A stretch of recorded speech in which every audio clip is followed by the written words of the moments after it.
People's Front for Freedom, PFF, People's Front for Freedom, PFF. We congratulate you for what you have achieved today to launch PFF.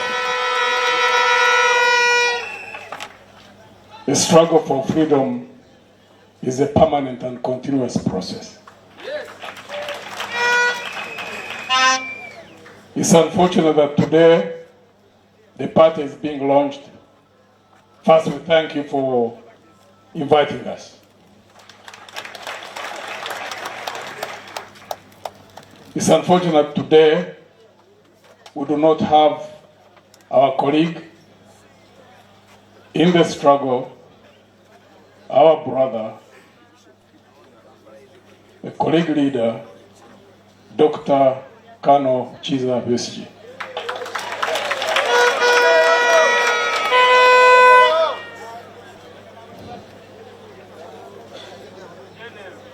It's unfortunate that we don't even have a government that observes the Constitution. Whatever charges were put against Dr. Chiza Besigye and our other colleague Haji Obed Rutare, whatever charges were put against them, whatever the processes of trial and anything else, whatever the problems that there are in that process. But there is a constitutional provision that if anybody serves 180 days, he automatically gets bail. They have even contravened that. But the struggle has to continue until all our colleagues, not only Dr. Chiza Besigye and Obed Rutare, but all other colleagues in the struggle who are in prison in various places in this country. There are many young people of NUP who are in prisons all over. Many of opposition parties, some don't even have parties. They are there in prisons. That struggle has to continue. We thank the lawyers who have sustained that effort. The leader of PFF, Honorable Mlodi, Elias Lukwago, we thank you for the effort that you have consistently put up. May the Lord give you strength and resilience to continue with all the teams of leaders, national as well as regional and international, to pursue that until freedom of our colleagues is achieved. We've come here as a delegation. You have seen 5 of us. We are 8. Those of you who may recall what happened last week, I think, last week when we signed the Memorandum of Understanding. There is the central body of this cooperation under the MOU called the Common Ground Council, and it has 8 from PFF, 8 from Alliance for National Transformation. Here, as we've been introduced, we are 5. There are 3 colleagues who are not around. Honorable Cassiano Wadri, who is in West Nile, is not been able to come. There is Honorable Winnie Chiza, who is, I think, in Sierra Leone. She's outside, she's not around here.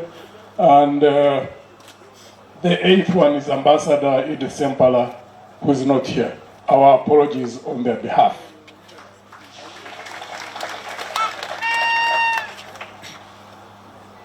There are a number of reasons why we need to work together as people who want to see change in this country. Not only change of regime, but change in the manner in which governance is conducted in this country. Because we've been in a vicious cycle for 60-something years. Regimes change, the direction of governance remains the same. It's a culture which is deeply entrenched. And there must be a team of leaders who need to understand that beyond regime change, which by all means we must put effort behind to do, to achieve, fulfill, But the largest struggle is in how to change our country and put it on track in terms of good governance. One, MOU is mostly around the short term, which is this coming election. Even within that, we as PFF and NT recognize that there are other parties that we can reach out to. And that council will work on that. That we don't have to agree 100%. That if there are 5 issues, even if we agree on 4 or 3, we can work around those that we agree on and have the discipline not to quarrel over the 2 or even 3 that we don't agree upon. Why is that important? Because the country is bleeding.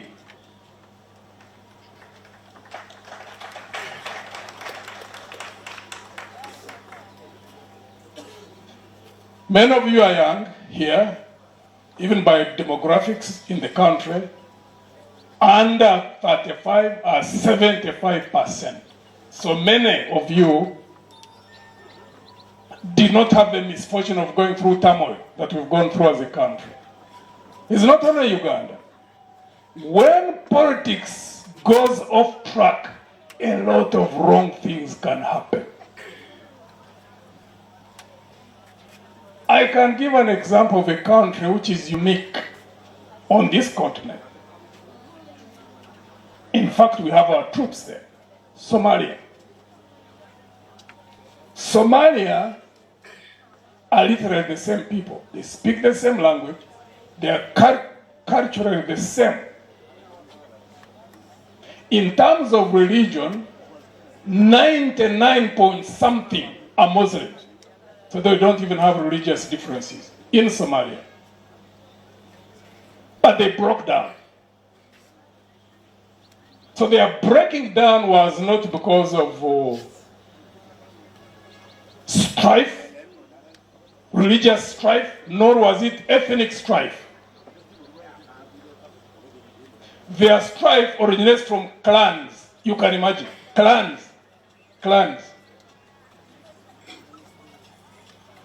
But the problem even then is not clans, is poor governance. So when we talk about the need and desire to work together as forces of change, it is to avoid a situation where this country can go down the tubes. Many people don't even recognize that, because now we're in a state of uncertainty. Nobody knows exactly which direction this country is heading. Those in the regime can say, oh, we are in charge. We have seen many countries where leaders say they're in charge. The most recent was Sudan. Sudan became independent before we did, in 1957. When the North and South separated, the excuses that were being given that yes, because Sudan is Arab and Muslim, the South is black, Africans and Christians, but they separated. But Sudan, as we speak, is in turmoil. Largely Arab-speaking and Arabs by origin, and also largely Muslim. But they are fighting. People get deceived when you are in a city or in a country and you can drive, like we do. People in Mukesa, people go all over the place, except those who are targeted politically. Otherwise, you can drive all over the country. Even in Sudan, that was the case until it imploded. So even when you see seeming stability in a country, to be sure that that stability is permanent and continuous, you need to look below the surface. If there are fissures, you need to pay attention to those fissures. And in this country, you see seeming stability on the surface. Beneath the surface, there are dynamics which could just lead in any direction. That's why the need to work together is therefore critical. Even those other formations that desire to see change in this country, there are things which we need to work on together, even if we didn't reach a point of signing memorandum of understanding. How so? Countries are not held together by mortar, walls, or by fences. Countries are held together by hope in the future, by common purpose.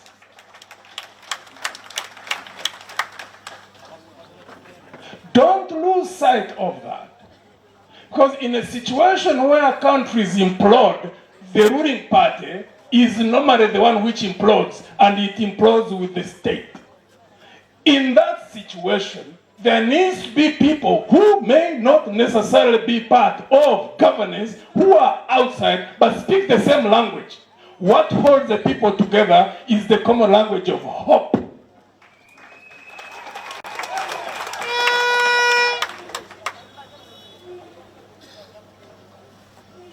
The taking of power is for sure. I can't put my finger onto it, the day. But one thing I'm certain about, taking power, we will, by God's grace, take power in this country. That's not the main issue though. Because even when you take power, how you use it, how you manage it is the most critical thing. And therefore, part of why we found the need to work together with colleagues in PFF is to resuscitate hope in our people, in this country, to lift them from the mentality in which they have been plunged by systematic campaign of General Museveni, to break them down, to cause them to be hopeless and frustrated, and to reach a point where they say that nothing can happen here. Things can happen.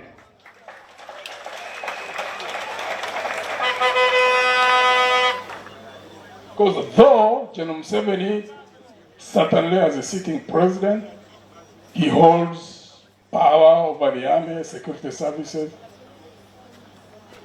and other institutions certainly which have broken down, incidentally, but he does not have control, nor is he in charge of the dynamics of change. Dynamics of change always create their own life, and nobody can stop them. People who are observant, people who are able to analyze things deeply, you can see the dynamics of change at work. They may be slow, but they are relentless. That's why you see someone like Mugabe, whom everybody thought was in charge, and they were saying, Mugabe, where can Mugabe go? You saw what happened. Always.